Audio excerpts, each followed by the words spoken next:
Hello दोस्तों, स्वागत है आप सभी का एक बार फिर से मेरे यूट्यूब चैनल सिविल सेवक यूपीएससी पीसीएस में।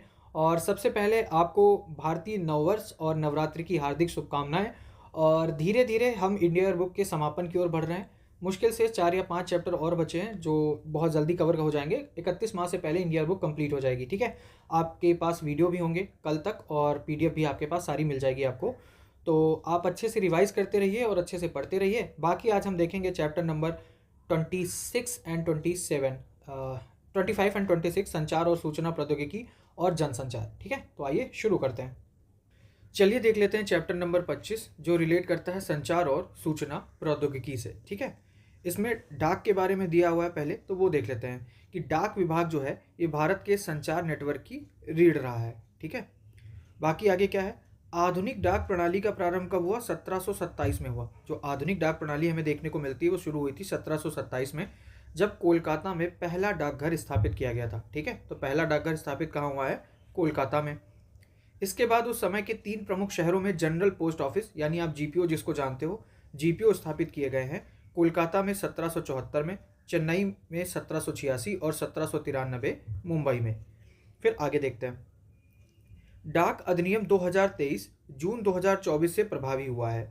पुराना ब्रिटिश काल का अधिनियम भारतीय डाकघर अधिनियम 1898 को निरस्त कर दिया गया है। ठीक है, तो ये याद रखना है।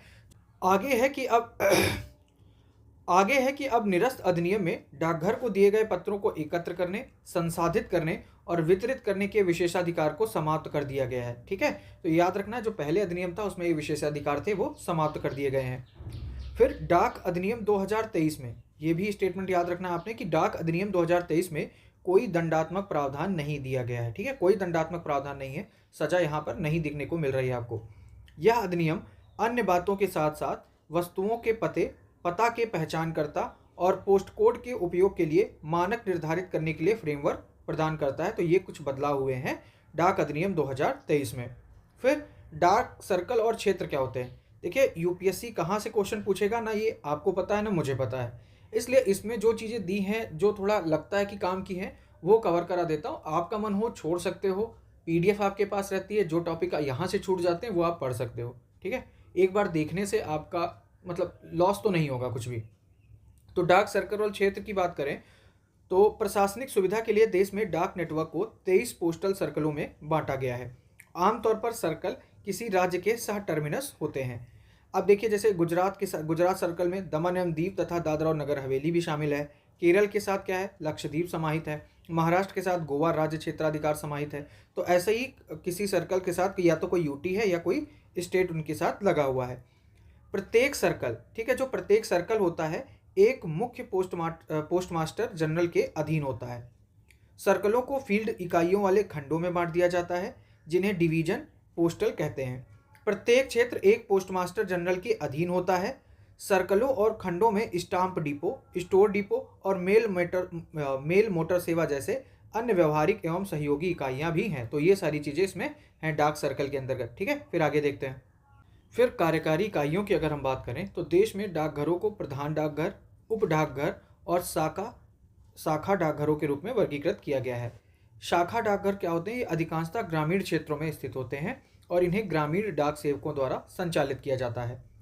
उप डाकघर विभागीय कार्यालय होते हैं जो ग्रामीण और शहरी दोनों क्षेत्रों में होते हैं। प्रधान डाकघर जो होता है वो महत्वपूर्ण कस्बों और शहरों में स्थित होता है। ठीक है, आगे देखते हैं। आगे है सेना डाक सेवाएं। तो रक्षा बलों की डाक आवश्यकताओं को पूरा करने के लिए एक अलग विंग है जिसे सेना डाक सेवाएं एपीएस कहा जाता है। और इसका नेतृत्व कौन करता है? मेजर जनरल रैंक का होता है एक अधिकारी, वो इसका नेतृत्व करता है एपीएस का। फिर आगे देखते हैं। डाकघर बचत बैंक। ठीक है, तो डाकघर बचत बैंक की सुविधा देश भर में 1.6 लाख से अधिक डाकघरों के नेटवर्क के माध्यम से प्रदान की जाती है। अब डाकघर बचत बैंक किन किन योजनाओं का संचालन करता है वो आप देख लो, यहाँ पर दिया हुआ है। जैसे बचत खाता हो गया, ठीक है, आवर्ती जमा यानी आरडी हो गया, टीडी यानी टाइम डिपॉजिट हो गया जिसको एफडी भी बोलते हो, मासिक आय योजना हो गया, सार्वजनिक भविष्य निधि हो गया पीपीएफ हो गया, एनएससी हो गया यानी राष्ट्रीय बचत प्रमाण पत्र, किसान विकास पत्र, वरिष्ठ नागरिक बचत योजना, सुकन्या समृद्धि खाता और महिला सम्मान बचत प्रमाण पत्र। इनका संचालन कर रहा है कौन कर रहा है? डाकघर बचत बैंक इनका संचालन कर रहा है, एक बार पढ़ लीजिएगा। फिर अब क्या हुआ है कि डाकघरों में इनको 2022 से एनएफटी आरटीजीएस सुविधा भी उपलब्ध कराई गई है। ठीक है, एनईएफटी जो आप देखते हो ना, नेफ्ट, नेफ्ट के बारे में आपने पढ़ा होगा, तो नेफ्ट और आरटीजीएस की सुविधा भी उपलब्ध कराई है, जिससे अब ये जो है डाकघर बचत बैंक है, ग्राहक अपने डाकघर के खातों और बैंक खातों के बीच ऑनलाइन पैसे ट्रांसफर कर सकते हैं। तो ये इसमें थोड़ा इनोवेट किया गया है इनको। ऊपर सुकन्या समृद्धि खाता की बात हुई थी, तो ये हम देख लेते हैं। ये योजना कब शुरू की गई थी? 2015 में शुरू की गई थी सुकन्या समृद्धि खाता। ठीक है, 2015 में स्कीम शुरू हुई, जो बालिका कल्याण के लिए एक नई छोटी बचत योजना है। इस योजना के तहत एक कानूनी प्राकृतिक अभिभावक एक लड़की के नाम पर खाता खोल सकता है और जन्म तिथि से 10 वर्ष की आयु तक दो अलग अलग लड़कियों बच्चों के नाम पर अधिकतम 2 खाते खोल सकते हैं। ठीक है, 2 लड़कियों के लिए 2 खाते खोल सकते हैं। इसमें बेसिकली ये बात है। फिर महिला सम्मान बचत प्रमाण पत्र, ये कब शुरू हुआ था? 2023 में, पढ़ा होगा आपने करंट में। तो 2023 में ये शुरू की गई थी, महिलाओं के कल्याण के लिए नई बचत योजना। इस योजना के तहत एक महिला अपने लिए या एक नाबालिग लड़की के लिए अभिभावक के रूप में खाता खोल सकती है। या तो अपने लिए खोल सकती है, या कोई नाबालिग लड़की है उसके लिए अभिभावक के रूप में ये खाता खोल सकती है। ठीक है, फिर अगला टॉपिक है भारतीय पोस्ट पेमेंट बैंक, IPPB। इसकी स्थापना कब हुई? तो 2018 में इसकी स्थापना की गई है भारतीय पोस्ट पेमेंट बैंक की, जिसका उद्देश्य है सामान्य जन के लिए एक सबसे सुलभ, सस्ती और विश्वसनीय बैंक बनाना। ठीक है, ताकि बैंकों से वंचित लोगों के लिए बाधाओं को दूर किया जा सके। तो बेसिकली क्या है, वित्तीय समावेशन के रूप में एक पार्ट है। IPPB को डाक विभाग के अंतर्गत, ये किसके अंतर्गत है? भारतीय पोस्ट पेमेंट बैंक डाक विभाग के अंतर्गत है और 100% सरकारी शेयर के साथ एक सार्वजनिक लिमिटेड कंपनी के रूप में स्थापित किया गया है। ये आपको स्टेटमेंट याद रखना है। ठीक है, फिर IPPB अपने ग्राहकों से AEPS यानी आधार सक्षम भुगतान प्रणाली, ठीक है, आधार सक्षम भुगतान प्रणाली नगद निकासी के लिए कोई शुल्क नहीं लेता है। आधार सक्षम से अगर मतलब आधार के थ्रू आप भुगतान कराते हो या भुगतान प्रणाली का यूज़ करते हो, तो उसके लिए IPPB कोई शुल्क नहीं लेता है। बाकी कौन कौन सी ये मतलब योजनाएं देता है या कौन कौन से कार्य करता है, यहाँ पर ये सारी चीज़ें दी हैं। अगर आपको एक बार पढ़ना हो तो पढ़ लीजिएगा, मान लीजिए कूट में पूछ लें तो हो सकता है आप वहाँ से टैकल कर पाओ। फिर एक और योजना है अंत्योदय श्रमिक सुरक्षा योजना। यह योजना क्या है? एक दूरदर्शी और किफ़ायती बीमा योजना है। ठीक है, अंत्योदय श्रमिक सुरक्षा। अब सुरक्षा की बात हो गई है तो बीमा तो लगा ही होगा। ठीक है, तो ये याद रखना है, थोड़ा सा दिमाग भी लगाना है आपको। अंत्योदय श्रमिक सुरक्षा योजना ये क्या है? एक बीमा योजना है, जिसका उद्देश्य है असंगठित क्षेत्र के श्रमिकों को समग्र सुरक्षा और संरक्षण प्रदान करना। यह योजना गुजरात के वडोदरा, अहमदाबाद और राजकोट में सक्रिय है। यह भी यहाँ पर ही सक्रिय है। ठीक है, फिर अगली है डाक जीवन बीमा, जिसको PLI भी बोलते हो आप। ठीक है, PLI। तो डाक जीवन बीमा, जिसे कब शुरू किया गया था? 1884 में शुरू किया गया। देश में सबसे पुरानी जीवन बीमा योजनाओं में से एक है, जो केंद्रीय और राज्य सरकारों, रक्षा, अर्धसैन्य सेवाओं, सार्वजनिक क्षेत्र के उपक्रमों, बैंकों, शैक्षणिक संस्थानों, स्थानीय निकायों, पेशेवरों जैसे डॉक्टर, इंजीनियर, चार्टर्ड CA हो गए, MBA वकील आदि, और NSE बॉम्बे स्टॉक एक्सचेंज यानी NSE या BSE के साथ सूचीबद्ध कंपनियों और स्नातक डिप्लोमा धारकों के लिए लाभकारी है। ठीक है, ये बात की गई है, ना भी पढ़ो तो कोई काम का है नहीं वैसे। फिर ग्रामीण डाक जीवन बीमा निगम, ये क्या है? ग्रामीण डाक जीवन बीमा 1995। ठीक है, कब स्थापित हुआ? RPLI की बात की जा रही है, ऊपर PLI देखा, ये RPLI है। तो RPLI 1995 में ग्रामीण जनसंख्या के लाभ के लिए शुरू की गई थी, ताकि ग्रामीण क्षेत्रों में रहने वाले लोगों के लिए बीमा कवरेज का विस्तार किया जा सके। सभी योजनाओं के लिए बीमा की न्यूनतम और अधिकतम सीमा निर्धारित की गई है, ये आपको याद रखना है। न्यूनतम सीमा है 10,000 रुपये और अधिकतम सीमा कितनी है? 10 लाख रुपए। और ये किसमें है? ग्रामीण डाक जीवन बीमा में। ठीक है, आगे ये कुछ काम का है नहीं कि पार्सल कैसे जाता। एक यहाँ पर थोड़ा जानकारी के लिए ले लो, स्पीड पोस्ट। ठीक है, बहुत होता है आप स्पीड पोस्ट करते भी हो चीज़ों के लिए। तो स्पीड पोस्ट सेवा 1986 में, ठीक है, कब? 1986 में पत्रों और पार्सलों की समयबद्ध और त्वरित डिलीवरी के लिए शुरू की गई थी, जो 35 किलोग्राम तक के वजन के लिए भारत में निर्दिष्ट स्थानों के लिए की गई थी। कितना? 35 kg वजन। ठीक है, 35 kg तक आप स्पीड पोस्ट कर सकते हो। स्पीड पोस्ट के आर्टिकल का संचरण और डिलीवरी ऑनलाइन ट्रैक किया जा सकता है, जिसके लिए 13 अंकों की स्पीड पोस्ट आर्टिकल संख्या का उपयोग किया जाता है। ये अंकों वाले क्वेश्चन यार पूछे थे, जैसे आपने देखा होगा 2000 डिजिटल भूमि अधिलेख में कि कितने अंकों का न्यूमेरिक कोड है। तो ऐसे यहाँ भी याद रखिएगा, जो स्पीड पोस्ट है इसमें 13 अंकों की स्पीड पोस्ट आर्टिकल संख्या का उपयोग किया जाता है। ऐसे क्वेश्चन बन जाते हैं, तो थोड़ा सा ध्यान रखिएगा। फिर ये सारी चीज़ें छोड़ सकते हो। आगे देखते हैं, आगे है डाकघर निर्यात केंद्र। ये क्या है? तो ई कॉमर्स, ठीक है, ई कॉमर्स निर्यात को बढ़ावा देने के लिए डाक विभाग ने जिलों में चिन्हित डाकघरों में डाकघर निर्यात केंद्र स्थापित किए हैं। यह डाक विभाग और सीबीआईसी की एक पहल है, ठीक है, जिसमें छोटे निर्यातक इलेक्ट्रॉनिक रूप से निर्यात का बिल दाखिल कर सकते हैं और फिर अपने पार्सल को निर्यात के लिए डाकघर निर्यात केंद्र पर प्रस्तुत कर सकते हैं। तो क्या है कि डाकघर निर्यात केंद्र खोले गए हैं, वहाँ से जो मतलब एक्सपोर्टर हैं, ठीक है, वो एक्सपोर्ट कर सकते हैं अपना सामान बाहर, मतलब निर्यात कर सकते हैं। ये सारी चीज़ें हैं। फिर आगे देख लेते हैं, आगे क्या है? फिलाटेली। ये एक टर्म है कि फिलाटेली से आप क्या समझते हो या चर्चा में रहा या जो भी है। तो फिलाटेली क्या होता है कि फिलाटेली डाक टिकटों को संग्रह करने, डाक टिकटों का इतिहास और अन्य संबंधित वस्तुओं के अध्ययन के प्रति रुचि भी है। इसको बोलते हैं फिलाटेली। तो ये टर्म याद रखिएगा कि ये टर्म किस लिए यूज़ होता है, ठीक है। फिर अंतर्राष्ट्रीय संबंध की अगर हम बात करें तो भारत 1876 से, ठीक है, भारत 1876 से यूपीयू का मेंबर है। यूपीयू है क्या? यूनिवर्सल पोस्टल यूनियन, ठीक है, उत्तर प्रदेश यूनियन का नहीं, यूनिवर्सल पोस्टल यूनियन का सदस्य है भारत 1876 से। 192 देशों के इस संगठन का उद्देश्य सदस्य देशों के बीच संबंधों का विस्तार, सुगम बनाना और बेहतर करना है। भारत यूपीयू की डाक संचालन परिषद और प्रशासन परिषद का निर्वाचित सदस्य है। ये स्टेटमेंट भी आपने याद रखना है कि ये जो यूनिवर्सल पोस्टल यूनियन है, इसमें इसकी जो एक डाक संचालन परिषद है यानी पीओसी और प्रशासन परिषद यानी सीए, इसका निर्वाचित सदस्य कौन है? भारत। और क्यूएसएफ बोर्ड का भी सदस्य है यानी गुणवत्ता सेवा निधि का भी सदस्य है। तो यूपीओ की 3 घटक हैं, कौन कौन सा? एक तो डाक संचालन परिषद, प्रशासन परिषद और गुणवत्ता सेवा परिषद। इन गुणवत्ता सेवा निधि, इन सबका जो सदस्य है वो भारत है, ठीक है। भारत वियतनाम के साथ पीओसी के डाक वित्तीय सेवाओं पर एक महत्वपूर्ण समिति की सह अध्यक्षता भी करता है। भारत एशिया प्रशांत डाक संघ का भी सदस्य है जिसमें 31 अन्य सदस्य देश शामिल हैं। तो कुल मिला के इसमें थोड़ा डेटा दिया है इंटरनेशनल रिलेशन के मामले में कि डाक में क्या क्या सारी चीज़ें हैं, तो वो यहाँ बात की गई है। फिर आगे देख लेते हैं। आगे यहाँ पे ज़्यादा कुछ है नहीं कि सूचना प्रौद्योगिकी में क्या क्या किया गया है, भारत की भूमिका को बढ़ा रहे हैं इंटरनेट गवर्नेंस में, सूचना प्रौद्योगिकी एक्ट 2000। तो ये सारी चीज़ें इतना कुछ डिटेल में दी नहीं है, इसलिए इसको छोड़ दिया। आपको पढ़ना हो तो आप देख लेना। फिर है डिजिटल इंडिया। कब प्रोग्राम शुरू हुआ था? 2015 में डिजिटल इंडिया प्रोग्राम शुरू किया गया, जिसका उद्देश्य है भारत को एक ज्ञान आधारित अर्थव्यवस्था और डिजिटल रूप से सशक्त समाज में बदलना। मुख्य उद्देश्य क्या है?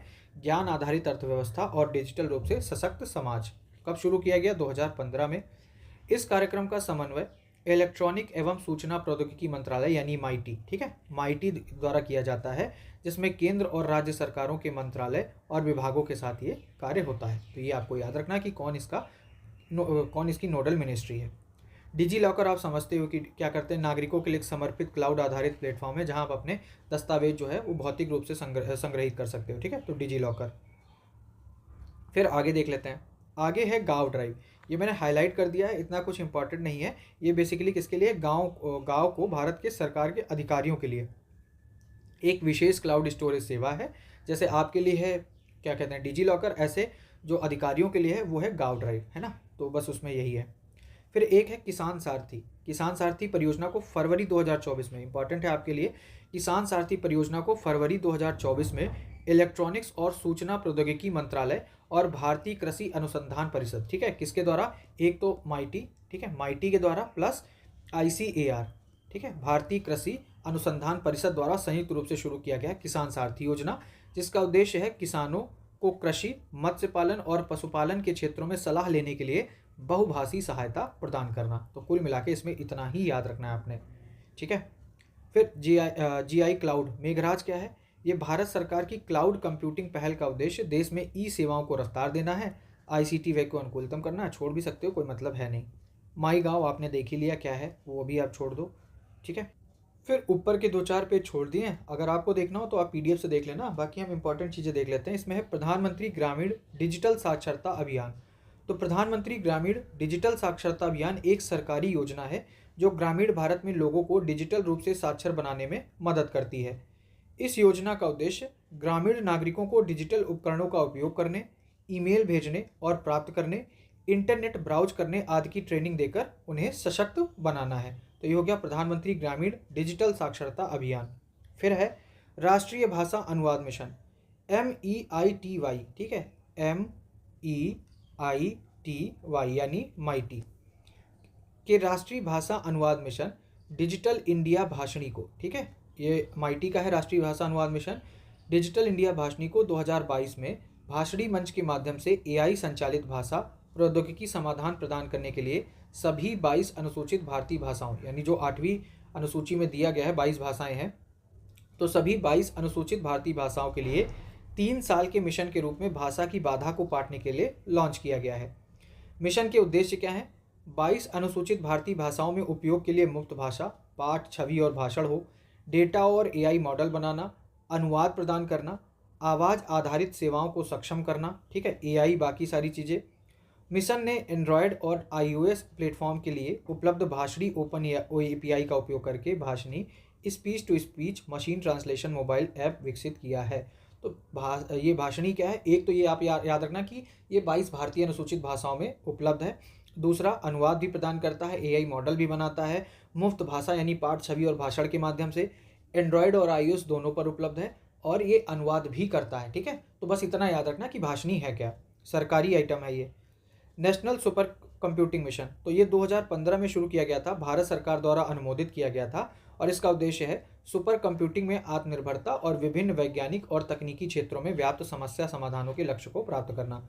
और यह मिशन संचार मंत्रालय एवं इलेक्ट्रॉनिक एवं सूचना प्रौद्योगिकी विभाग द्वारा संयुक्त रूप से संचालित किया जाता है। किसके द्वारा संचालित किया जा रहा है ये जरूर याद रखो, संचार मंत्रालय और इलेक्ट्रॉनिक और सूचना प्रौद्योगिकी विभाग इसे संचालित कर रहा है, ठीक है। फिर ये यहाँ पर देखो 2021 की रैंकिंग दी है इंटरनेशनल टेलीकम्युनिकेशन यूनियन। इसकी रैंकिंग अगर अपडेट आई होगी तो मैं उसको वहाँ से कवर करा दूंगा, टेलीग्राम चैनल पे, आप वहाँ से देख लेना, ठीक है। ये सब छोड़ते जाइए, कोई मतलब नहीं है, PDF आपके पास होगी, हर बार कहता हूँ, अगर आपको देखना हो वहाँ से देख लेना। अगला टॉपिक है इंडिया AI मिशन। तो भारत ने AI इंडिया मिशन लॉन्च किया है, ठीक है, इंडिया AI मिशन जो देश में AI नवाचार, पारिस्थितिकी तंत्र को लोकतांत्रिक बनाने और उत्प्रेरित करने तथा भारत के कृत्रिम बुद्धिमत्ता के लिए एक व्यापक राष्ट्रीय स्तर का कार्यक्रम है। मिशन का उद्देश्य है सार्वजनिक और निजी क्षेत्रों के बीच रणनीतिक कार्यक्रमों और भागीदारी के माध्यम से एक मजबूत कृत्रिम बुद्धिमत्ता पारिस्थितिकी तंत्र स्थापित करना है। तो यही आपने नाम से स्पष्ट है कि AI को क्या है, और ज़्यादा इनोवेट करना है। तो ये सारी चीज़ें इसमें, बाकी इतना कुछ खास था नहीं। फिर आगे देख लेते हैं, आगे भी आप ये सब छोड़ सकते हो, अगर देखना हो तो देख लेना, ठीक है। सर्टिन, इसके बारे में आपने सुना होगा, सर्टिन, ठीक है, सर्ट इन नहीं करना, वो टकिन वाला सर्टिन नहीं, सर्टिन एक संस्था है।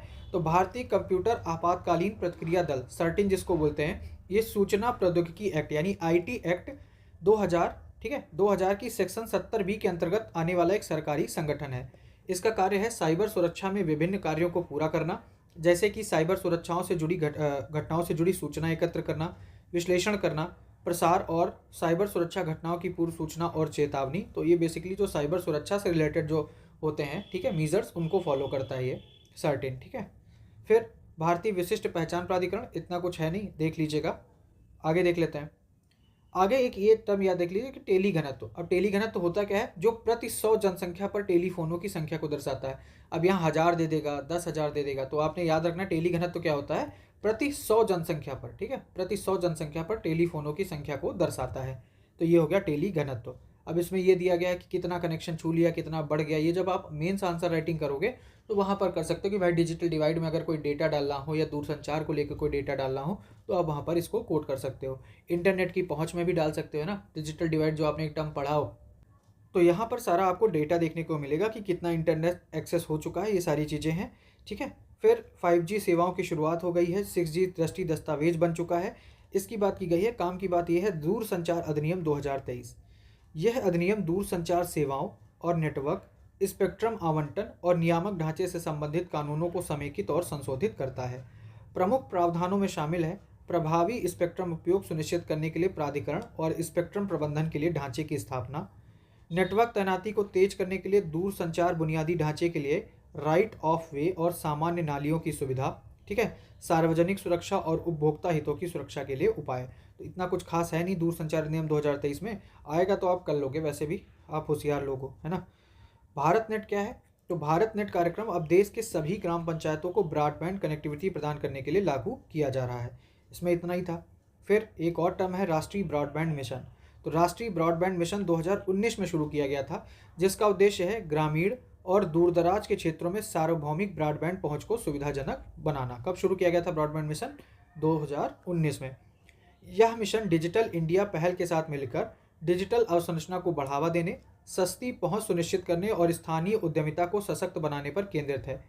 इसके उद्देश्य में उच्च गति ब्रॉडबैंड के माध्यम से देश के सभी कोनों को जोड़ना, ऑप्टिकल फाइबर नेटवर्क के साथ डिजिटल अवसंरचना में सुधार करना। तो ये हो गया राष्ट्रीय ब्रॉडबैंड मिशन। ठीक है, आगे देखते हैं डिजिटल इंटेलिजेंस यूनिट प्रोजेक्ट। ये जब आप साइबर क्राइम से रिलेटेड कोई लिख रहे होगे आंसर राइटिंग, तो वहाँ आप इसको कोट कर सकते हो, आप एक बार पढ़ लेना। ठीक है, फिर एक देख लेते हैं वैधानिक या अपील निकाय। ये ट्राई की बात की जा रही है। ठीक है, try telecom regulator authority of India. तो भारतीय दूरसंचार विनियामक प्राधिकरण क्या है? एक वैधानिक निकाय है। यह क्षेत्र रेगुलेटर यानी विनियामक है और दूरसंचार, प्रसारण और केबल सेवाओं के विकास में महत्वपूर्ण भूमिका निभाता है। ट्राई अधिनियम 1997, ट्राई और दूरसंचार विवाद निपटान और अपीली न्यायाधिकरण टीडी सेट की स्थापना की व्यवस्था करता है। यानी ट्राई की जो अपीलेट बॉडी है उसको क्या बोलते हैं? टीडी सेट बोलते हैं, जो क्या करता है? विवादों का निर्णय करता है, अपीलों का निपटारा करता है। तो ये सारी चीज़ें होती हैं ट्राई में। तो इस हिसाब से 25वां चैप्टर कंप्लीट हो जाता है। कुछ स्कीम्स थी वो हमने देखे, कुछ टर्म थे वो भी हमने देख लिए हैं। उसके अलावा अब हम देखेंगे चैप्टर नंबर 26 जनसंचार। ठीक है, इसमें आकाशवाणी और वो सारी चीज़ें दी होंगी, कुछ एक चीज़ें यहाँ पर काम की हैं, बाकी पूरा चैप्टर ऐसा ही है। तो आपको दूरदर्शन पढ़ना हो, डीडी उर्दू पढ़ना हो, डीडी न्यूज़ पढ़ना हो, तो उसके बारे में यहाँ पर सब दिया हुआ है। बाकी इसके बाद जो हम चैप्टर कवर करेंगे, मतलब 27, 28, 29, वो संस्कृति, वैज्ञानिक और खेल से रिलेटेड होंगे। खेल से यूपीएससी ने 2022 में शायद सवाल पूछा था, है ना? 2023 या 22 में सवाल पूछा था, एक्यूरेट याद नहीं कर पा रहा हूँ। तो और वहाँ पे जो द्रोणाचार्य पुरस्कार, अर्जुन पुरस्कार, मैंने पीडीएफ भी उसकी शायद 2023 में पूछा था और उसका मैंने क्वेश्चन शेयर किया था कि वो इंडिया बुक में कहाँ पर मेंशन था। तो जनसंचार हम देख लेते हैं, इसमें कुछ ज़्यादा काम का है नहीं। ठीक है, पीडीएफ आपके पास होगी, आपको पढ़ना हो खाली टाइम पे आप पढ़ सकते हो। अभी फ़िलहाल मैं रिकमेंड करूँगा ये चैप्टर जो इंपॉर्टेंट टर्म है यहाँ पर वहीं देख लीजिए, और ये पेज स्किप करते जाते हैं क्योंकि मैंने हाईलाइट कर रखा है पहले से, तो वहीं देखेंगे। जैसे ये है भारत का प्रेस महापंजीयक। अब इसमें क्या है, क्योंकि हुआ क्या है इसमें कि एक पहले अधिनियम इनका बना था, ये प्रेस और पुस्तकों के पंजीकरण अधिनियम 1867। ये अधिनियम था, ये निरस्त हो गया है। इसकी जगह आया है प्रेस और पत्रिकाओं के पंजीकरण अधिनियम 2023, और ये कब? 1 मार्च 2024 से प्रभावी हुआ है, इसलिए ये आपके लिए काम का है। ठीक है, तो पहले वाला 1867 वाला निरस्त हो गया है, अभी 2023 वाला शुरू हो गया है। तो प्रेस और पत्रिकाओं के पंजीकरण अधिनियम 2023 की धारा 5 के अंतर्गत एक वैधानिक कार्यालय, भारत के प्रेस महापंजीयक का कार्यालय अस्तित्व में आया। ठीक है, इसके अंतर्गत आया है, ये इस अधिनियम के अंतर्गत आया है। नई प्रणाली मौजूदा मैनुअल बोझिल प्रक्रियाओं की जगह लेगी, और जिसमें कई चरणों और विभिन्न चरणों में अनुमोदन शामिल था। मतलब पहले मैनुअल चीज़ें होती थी, अब क्या होगा? ऑटोमेटिक रूट से या डिजिटली किया जाएगा, तो चीज़ें जल्दी जल्दी हो पाएंगी। फिर यह पोर्टल कागज रहित प्रसंस्करण सुनिश्चित करता है। ये तो आपको पता होगा कि गवर्नमेंट क्या कह रही है कि भाई जितना कम कागज़ यूज़ कर सको, इसीलिए जो बजट आता है, बजट जो वो मतलब पेश किया जाता है, वो भी अब टैबलेट से किया जाता है ना, कागज़ का यूज़ कम कर रही है, तो इसलिए इसमें ये किया गया है। नया पीआरपी अधिनियम पुस्तकों और पत्रिकाओं को पुराने पीआरपी अधिनियम द्वारा आवश्यक पंजीकरण के दायरे से हटा देता है। ये स्टेटमेंट आपने याद रखने हैं। नया अधिनियम पत्रिका को समाचार पत्र सहित कोई भी प्रकाशन के रूप में परिभाषित करता है जो नियमित अंतराल पर प्रकाशित और मुद्रित होता है। ठीक है, फिर पुस्तक या वैज्ञानिक, तकनीकी और शैक्षणिक प्रकृति की पुस्तक या पत्रिका सहित कोई पत्रिका को पीआरजीआई के साथ पंजीकरण की आवश्यकता नहीं होगी। जो ये इस जिनकी नेचर ऐसा होगा, तकनीकी, शैक्षणिक प्रकृति की पुस्तक या पत्रिका होगी, तो उसको पीआरजीआई के साथ पंजीकरण की आवश्यकता नहीं है। पत्रिकाओं के पंजीकरण के लिए सभी आवेदन केवल प्रेस सेवा पोर्टल के माध्यम से ऑनलाइन मोड में किए जाएंगे, जिससे ट्रांसपेरेंसी आएगी। तो कुल मिला के इसमें इतनी ही बात है, बाकी कुछ खास है नहीं। ठीक है, तो ये भी आप छोड़ सकते हो। और यहाँ आगे देखिए, जैसे विशेष आयोजन, सोशल मीडिया, ये सारी चीज़ें दी हैं, तो ये तो यार उतना काम के है नहीं। ठीक है, अब भारतीय अंतर्राष्ट्रीय फिल्म महोत्सव के लिए मीडिया प्रचार करते रहिए आप, मीडिया प्रचार। एक ये देख लीजिए, राष्ट्रीय प्रेस दिवस, पीसीएस विशेष के लिए इंपॉर्टेंट है कि राष्ट्रीय प्रेस दिवस कब मनाया जाता है? 16 नवंबर को मनाते हैं राष्ट्रीय प्रेस दिवस। ठीक है, 16 नवंबर को मनाते हैं राष्ट्रीय प्रेस दिवस। तो पीडीएफ स्क्रॉल करने का कोई फ़ायदा नहीं है, काम की जहाँ पर चीज़ थी वहाँ पर हम आ गए हैं। भारतीय अंतर्राष्ट्रीय फिल्म महोत्सव, तो संस्करण कौन सा था? 55वां। ठीक है, 55th एडिशन था ये। तो याद रखना आपने कि भारत का 55वां अंतर्राष्ट्रीय फिल्म महोत्सव का आयोजन 20 से 28 नवंबर 2024 तक कहाँ हुआ है? गोवा में। तो आप ये देख पा रहे हो कहाँ नवंबर में हुआ है। ठीक है, और 2024 में। तो ये आपके लिए इंपॉर्टेंट हो जाता है, ये आपका करंट भी है और आपके लिए काम की चीज़ भी है। तो याद रखिएगा, यह 9 दिवसीय महोत्सव भारतीय और वैश्विक सिनेमा का एक अनूठा संगम था, जिसमें फिल्म निर्माता, कलाकार, सिनेमा प्रेमी एक साथ आए और स्क्रीन पर कहानी कहने की कला का जश्न मनाया। अब इसमें तरह तरह के अवार्ड दिए जाते हैं, वो हम देख लेते हैं। जैसे निर्देशक हैं, इनको 2-4 बार आप चाहे अपने शॉर्ट नोट्स बना लीजिएगा या कहीं अलग से नोट कर लीजिएगा, वो आपके लिए काम होगा। अदरवाइज मैं इतना कर सकता हूँ कि टेलीग्राम चैनल पर इसको शॉर्ट्स में मैं दे दूंगा, ठीक है। जैसे मैंने अभी आपने देखा होगा वन स्थिति रिपोर्ट 2023 वहाँ पर आपके लिए दे दी है, ठीक है। तो जो भी अपडेट होता है मैं वहाँ आपको प्रोवाइड कर दूंगा और इसको भी शॉर्ट फॉर्म में दे दूंगा। अभी फिलहाल देख लो। निर्देशक बोकडाउन मुरेसानू, ठीक है। इनकी फिल्म है the new year that never came, नया साल कभी नहीं आएगा, the new year that never came के लिए सर्वश्रेष्ठ निर्देशक का सिल्वर पीकॉक पुरस्कार प्रदान किया गया है। तो एक तो सिल्वर पीकॉक पुरस्कार दिया किसको गया है और किसके लिए दिया गया, ये याद रखना है। फिर क्लेमेंट फेवाउ को सर्वश्रेष्ठ अभिनेता पुरुष का सिल्वर पीकॉक पुरस्कार मिला है, जबकि वेस्टा मटुलिटे और इवा रुपेई इकाइटे को संयुक्त रूप से सर्वश्रेष्ठ अभिनेत्री महिला का सिल्वर पीकॉक पुरस्कार दिया गया। तो सिल्वर पीकॉक पुरस्कार 3 कैटेगरी में मिलता है। बेस्ट डायरेक्टर हो गया, बेस्ट एक्टर मेल और बेस्ट एक्टर फीमेल। तो यहाँ पर उनके नाम दिए हैं, इनको आप देख लेना। फिर स्पेशल जूरी अवार्ड फिल्म हॉली काउ के लिए लुइस कुर्वेशियर को प्रदान किया गया है, ठीक है। स्पेशल जो जूरी अवार्ड है ये किसको दिया गया है, फिल्म हॉली काउ के लिए लुइस कुर्वेशियर को दिया गया है। सारा फ्राइडलैंड को उनकी फिल्म फैमिलियर टच के लिए सर्वश्रेष्ठ पहली फीचर फिल्म का पुरस्कार मिला है। फिर आगे देख लेते हैं। भारतीय फीचर फिल्म श्रेणी में सर्वश्रेष्ठ डेब्यू डायरेक्टर का पुरस्कार नवज्योत बंडीवाडेकर, ठीक है, नवज्योत बंडीवाडेकर को मराठी फिल्म घरात गणपति के लिए दिया गया है। और ये किस में दिया गया है, भारतीय फीचर फिल्म कैटेगरी में, ठीक है। बेस्ट डेब्यू डायरेक्टर का अवार्ड मिला है नवज्योत बंडीवाडेकर को उनकी फिल्म घरात गणपति के लिए, जो कि मराठी फिल्म है।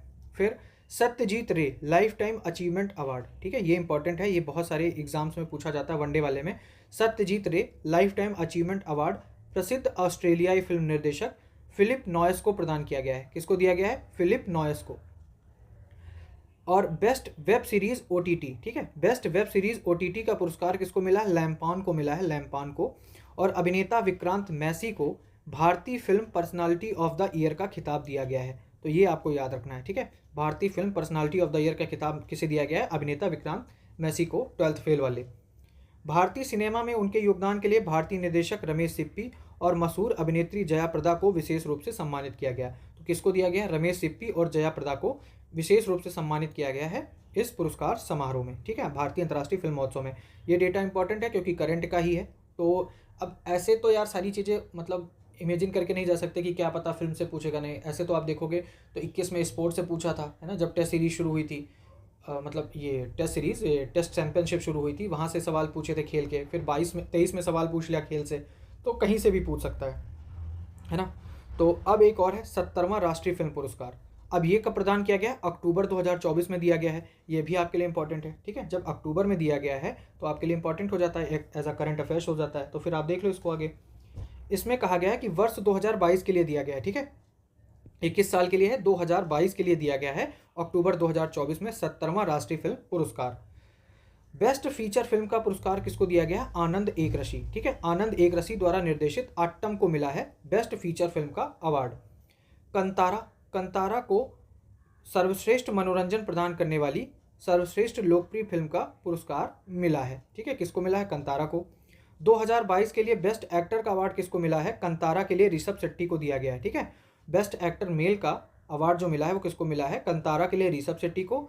और बेस्ट एक्टर फीमेल का अवार्ड दिया गया है थिरुचित्रम्बलम के लिए नित्या मेनन और कच्छ एक्सप्रेस के लिए मानसी पारेख को, ठीक है। 2 लोगों को मिला है संयुक्त रूप से, थिरुचित्रम्बलम के लिए नित्या मेनन और कच्छ एक्सप्रेस के लिए मानसी पारेख के बीच ये साझा किया गया है। सिद्धांत सरीन द्वारा निर्देशित आयेना को सर्वश्रेष्ठ गैर फीचर फिल्म चुना गया है, ठीक है। ऊपर हमने फीचर फिल्म देखा था, किसको मिला था, आट्टम को। और सर्वश्रेष्ठ गैर फीचर फिल्म का अवार्ड किसको मिला है, आयेना को। अनिरुद्ध भट्टाचार्य जी और पार्थिव धर द्वारा अंग्रेजी में लिखी गई Kishore Kumar the ultimate biography को सिनेमा पर सर्वश्रेष्ठ पुस्तक का पुरस्कार दिया गया है। दिग्गज अभिनेता मिथुन चक्रवर्ती को वर्ष 2022 के लिए प्रतिष्ठित दादा साहब फाल्के पुरस्कार से सम्मानित किया गया है, ठीक है।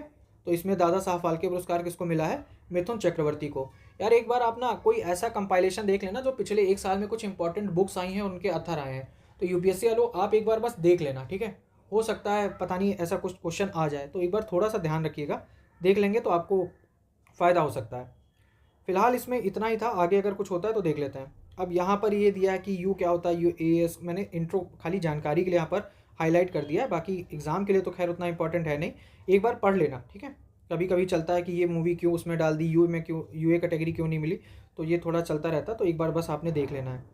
फिर ये सारी चीज़ें आप छोड़ सकते हो, आप जब खाली हो तो इनको आराम से पढ़ लीजिएगा, ये इंपॉर्टेंट है, ये भी करंट का पार्ट है, तो इंपॉर्टेंट है आपके लिए वेव्स 2025। तो विश्व दृश्य श्रव्य एवं मनोरंजन शिखर सम्मेलन, वेव्स क्या है, विश्व दृश्य श्रव्य एवं मनोरंजन शिखर सम्मेलन को एक प्रमुख वैश्विक कार्यक्रम के रूप में योजनाबद्ध किया गया है, जो पूरे मीडिया और मनोरंजन क्षेत्र को एक साथ लाएगा, ठीक है। इसमें मीडिया और मनोरंजन क्षेत्र एक साथ आएगा। इसका उद्देश्य भारत के M&E यानी मीडिया और मनोरंजन, मीडिया एंड इंटरटेनमेंट, ठीक है, M&E, तो मीडिया एंड इंटरटेनमेंट उद्योग को वैश्विक प्रतिस्पर्धात्मकता को बढ़ावा देना है, उद्योग सहयोग को मजबूत करना है और नवाचारों को बढ़ावा देना है। तो याद रखना, मीडिया और मनोरंजन इसमें एक साथ आ रहा है। अब ये इंपॉर्टेंट क्यों हो, क्योंकि वेव्स का पहला संस्करण, पहली चीज़ हमारे लिए इंपॉर्टेंट होती है, तो वेव्स का पहला संस्करण 5 से 9 फरवरी 2025 तक, ठीक है, 5 से 9 फरवरी 2025 तक नई दिल्ली में राष्ट्रीय फिल्म विकास निगम द्वारा सूचना और प्रसारण मंत्रालय के तत्वाधान में इस क्षेत्र में भारतीय उद्योग संघों द्वारा समर्थित किया जा रहा है। तो ये लेटेस्ट करंट अफेयर्स है, आपके लिए इंपॉर्टेंट है, याद रखिएगा। फिर आगे देख लेते हैं। आगे फिलहाल इसमें कुछ है नहीं, जो भारत की समाचार एजेंसी है, न्यूज़ एजेंसी, जैसे BTI हो गया और यहाँ पर ये हो गया UNI, तो इनके बारे में दिया है, अगर आपको देखना हो तो देख लेना। बाकी ये चैप्टर खत्म हो जाता है। टेलीग्राम चैनल यहाँ से आप ढूंढ सकते हैं, अदरवाइज डिस्क्रिप्शन में लिंक होता है। बाकी यार पढ़ते रहो, रिवीजन करो, और इंडिया बुक का इतना ज़्यादा लोड मत लो, ठीक है। रिवीजन करोगे, बार बार पढ़ोगे, चीज़ें आराम से हो जाएंगी। और एक चीज़ बस इतना कहना चाहूँगा यार, रट्टा इस दुनिया की सबसे सबसे टफ मेथड है, ठीक है, रट्टा करना। रट्टाफिकेशन लोग मना कर देते हैं कि आप रटो मत, रटो मत। उसका रीज़न भी है, शायद मुझे लगता है कि आप 10 मिनट कोई चीज़ रट के देखो तो आपका दिमाग ना बहुत ज़्यादा हैवी हो जाता है, जबकि काम पूरा रट्टे का है, चाहे वो मेंस में हो चाहे प्री में हो, क्योंकि फैक्ट आपको याद ही करने हैं, वो कैसे भी करना है। तो कॉन्सेप्ट ही लोगों ने गलत बना दिया है कि सिर्फ कॉन्सेप्ट पढ़ो, बेसिक हो, फैक्ट हो जाएगा, नहीं होगा, आपको फैक्ट रटना पड़ेगा, वो कैसे भी करो, वो आपकी हेडेक है, ठीक है। तो रट्टाफिकेशन बहुत बढ़िया मेथड है, उसको रटो, खूब करो। बाकी धन्यवाद, और आज शाम तक आपको एक नया वीडियो और भी मिल जाएगा जिसमें 3 चैप्टर और इंक्लूड होंगे, ठीक है। चलिए।